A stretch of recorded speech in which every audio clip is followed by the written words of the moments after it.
जय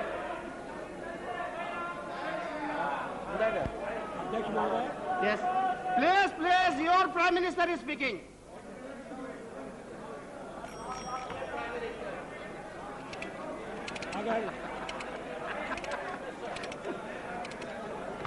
शांति से सुनो भाई, शांति से सुनिए।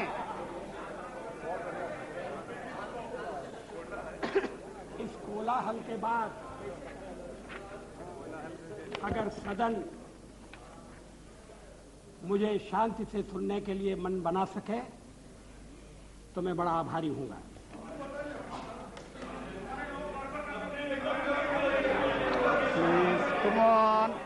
Come on. यस मेरे प्रस्ताव पर You are more disciplined. हुई चर्चा में जिन्होंने भाग लिया है, मैं उन सबको धन्यवाद देना चाहता हूं। ये सदन चर्चा के लिए है, जरूर शांतिपूर्ण चर्चा के लिए, संयमित चर्चा के लिए, तर्कपूर्ण चर्चा के लिए।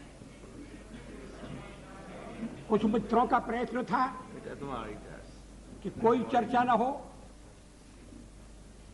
तत्काल वोट ले लिया जाए और वो यहां से निकलते ही कुर्सी पर जाकर बैठ जाए। Like a child.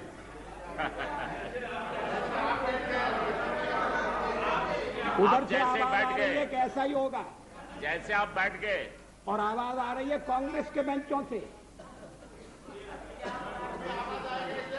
हमारे और मित्र थोड़ा सा सावधान रहें। अध्यक्ष महोदय, पार्लियामेंट में मैंने 40 साल गुजारे। ऐसे क्षण बार बार आए। जी रहे। सरकारें बनी हैं, बदली हैं, नई सरकारों का गठन हुआ है, अभी बैचलर हो गया।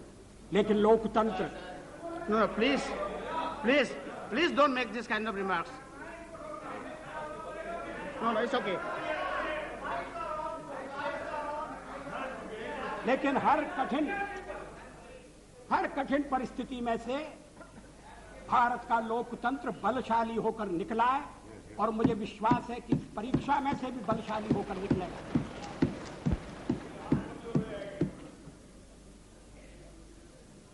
मैंने 40 साल आलोचना की है। आज भी अधिकांश में आलोचना सुनना पड़ी है। मराठी में एक कहावत है, निंदका से घर असावे शेजारी। निंदक नियरे राखिए आंगन कुटी छवाए। निंदा करने वाले को पास में रखना चाहिए, चापलूस नहीं तो बिगाड़ देंगे। अगर निंदक रहेगा तो बिना साबुन और पानी के सफाई करता रहेगा। जिन मित्रों ने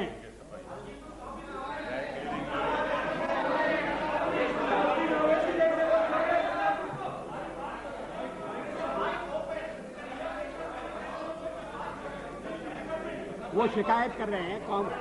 क्या शिकायत?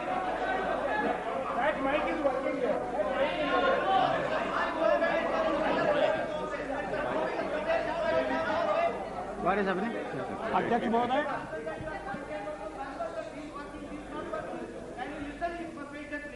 जिन्होंने प्रस्ताव का समर्थन किया है, It's okay, कोई उनको मैं विशेष रूप से धन्यवाद देना चाहता हूं। समता पार्टी के नेता श्री जॉर्ज फर्नांडिस, शिवसेना के नेता श्री सरपोतदार, अकाली दल के नेता बरनाला जी और हरियाणा पार्टी के जयप्रकाश जी, इन सब ने प्रस्ताव का समर्थन किया है। जिन्होंने आलोचना की है, मैं उनकी आलोचना का उत्तर दूंगा, मगर मैं विशेष रूप से श्री मरसोली मारान, थिरु मरसोली मारान, उनका उल्लेख करना चाहता हूं। I have a special word of gratitude for my dear friend, Thiri Marasoli Maran. Maran, I stand corrected. Despite our differences on certain issues, he was generous enough to set the record straight on the issue of horse trading by stating categorically that we did not use suitcases to convert our minority into majority. He has in fact demolished the baseless and politically motivated allegation leveled by some members. I am also glad that Thiru Maran has taken note of our resolve to restore the balance of resources in favor of states. We have always held the opinion that the center cannot be strong if the states are weak. Thiru Maran is disturbed over our advocacy of one nation, one people, one culture. I am happy that he shares our perception of one nation. But I must say that he has got it all wrong on our interpretation of one people and one culture. I categorically state here that BJP does not stand for uniformity. We recognize the celebrated India's plural, multi-religious, multilingual, and multi-ethnic character. This view is best reflected in a poem by one of India's greatest poets, Subramanya Bharati. The poem is entitled Entai, or My Mother. Bharati says, I would like to read in Tamil. Muppadu Kodi Muhyamuyalayal Uir Mohipuram Andra Deyal Ivar Chappumoji Padinet Deyal Anil Chindanai Andra Deyal.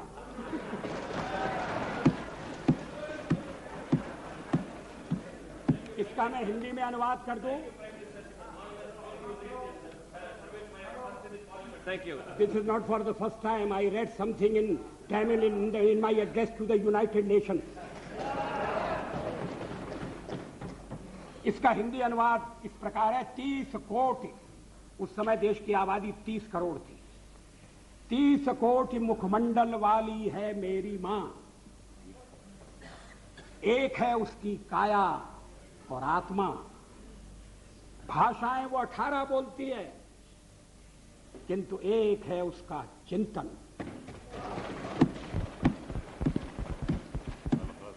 मित्रों, सौरा अध्यक्ष महोदय,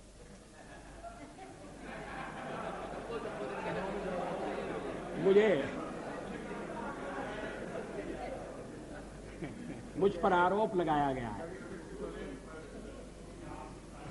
और यह आरोप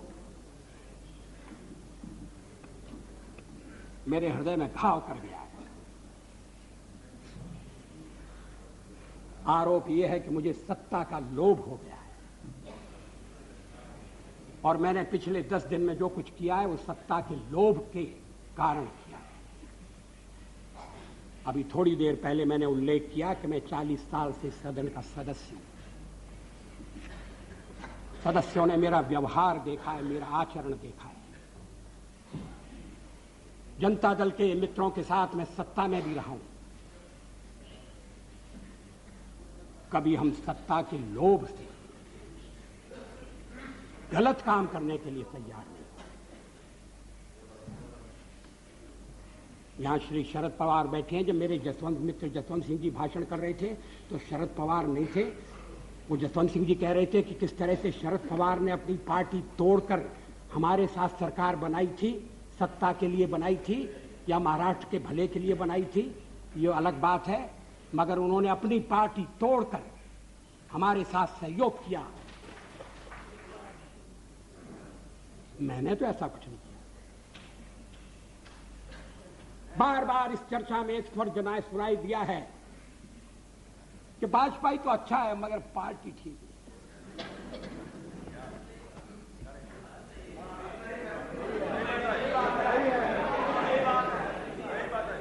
अच्छा, तो अच्छे वाजपेयी का आप क्या करने का इरादा रखते हैं?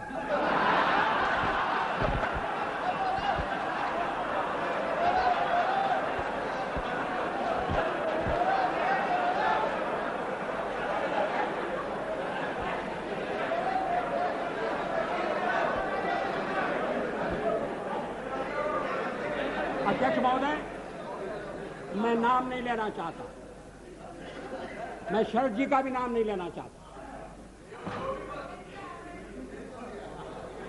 लेकिन पार्टी तोड़कर सत्ता के लिए नया गठबंधन करके अगर सत्ता हाथ में आती है तो मैं ऐसी सत्ता को चिमटे से भी छूना पसंद नहीं करता। न भी तो मरणादस्मि केवलम दूषितो यशः। भगवान राम ने कहा था, मैं मृत्यु से नहीं डरता, अगर डरता हूं तो बदनामी से डरता हूं, लोकापवाद से डरता हूं। 40 साल का मेरा राजनीतिक जीवन खुली किताब है, लेकिन जनता ने जब भारतीय जनता पार्टी को सबसे बड़े दल के रूप में समर्थन दिया तो क्या जनता की अवज्ञा होनी चाहिए? जब राष्ट्रपति ने मुझे बुलाया और सरकार बनाने के लिए बुलाया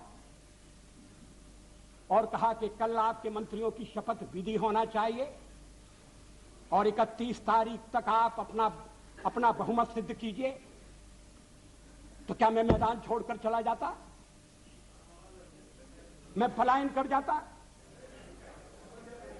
जिस जनता का हमने विश्वास अर्जित किया है, और आप इकट्ठी भीड़ न करें। मैं अलग अलग पीछे, अब जब मैंने चर्चा आरंभ की थी तब इसका स्पष्टीकरण किया था। क्या यह तथ्य नहीं है कि हम सबसे बड़े दल के रूप में उभरे? अब जो और तर्क दिए जा रहे हैं मैं उन पर आऊंगा। क्या मैं राष्ट्रपति महोदय से कहता कि नहीं, पहले मुझे जरा बात कर लेने दो,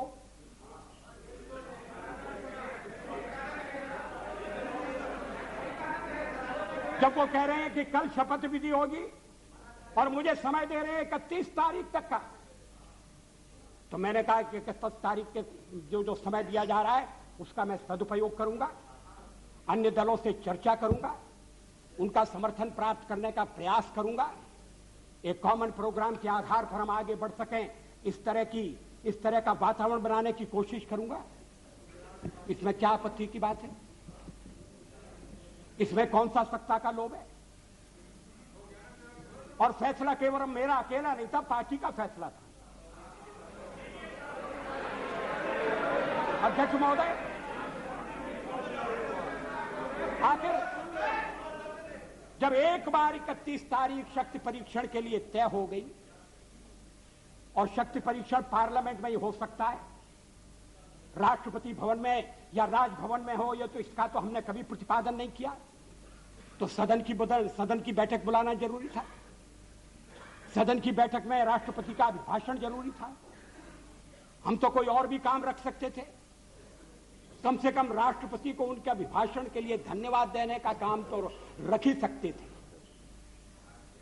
लेकिन ऐसा आपने ऐसा नहीं होने दिया, और मैंने भी संदेह पैदा हो इसलिए इस बात पर जोर नहीं दिया। जल्दी से जल्दी पहला अवसर, और इसलिए 27 तारीख और 28 को आज फैसला होने जा रहा है।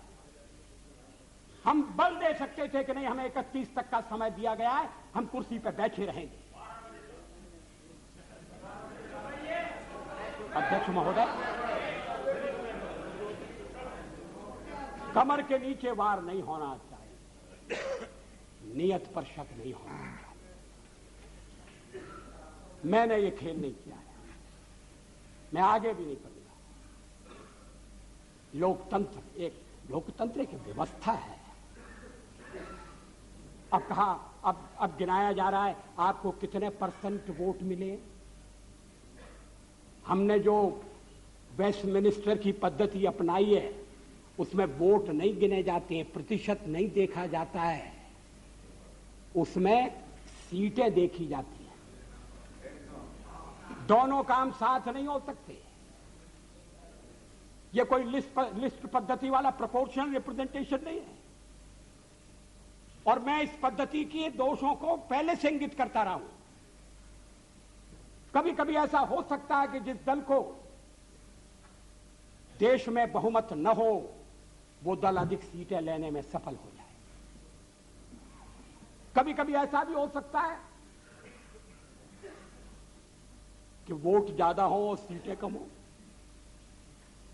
1% वोट के अंतर से केरल में संयुक्त सरकार बनी, एक सरकार हट गई। 1% वोट का फर्क था। अब ये जो सीटों का अंतर है इसको मानकर चलना पड़ेगा। अब इस समय आप कहें आपके वोट कितने, तो फिर मैं गिनाता हूं आपके अलग अलग वोट कितने, और वो गिनती आपके लिए घाटे की गिनती होगी। लेकिन आप कह रहे हैं कि नहीं, हम तो इकट्ठे हो रहे हैं। किस लिए इकट्ठे हो रहे हैं? क्या देश में स्थिर सरकार देने के लिए इकट्ठे हो रहे हैं? जवाबदेह सरकार देने के लिए इकट्ठे हो रहे हैं? मैं फिर उसको दोहराना नहीं चाहता। आपका अभी तक कार्यक्रम नहीं बना है।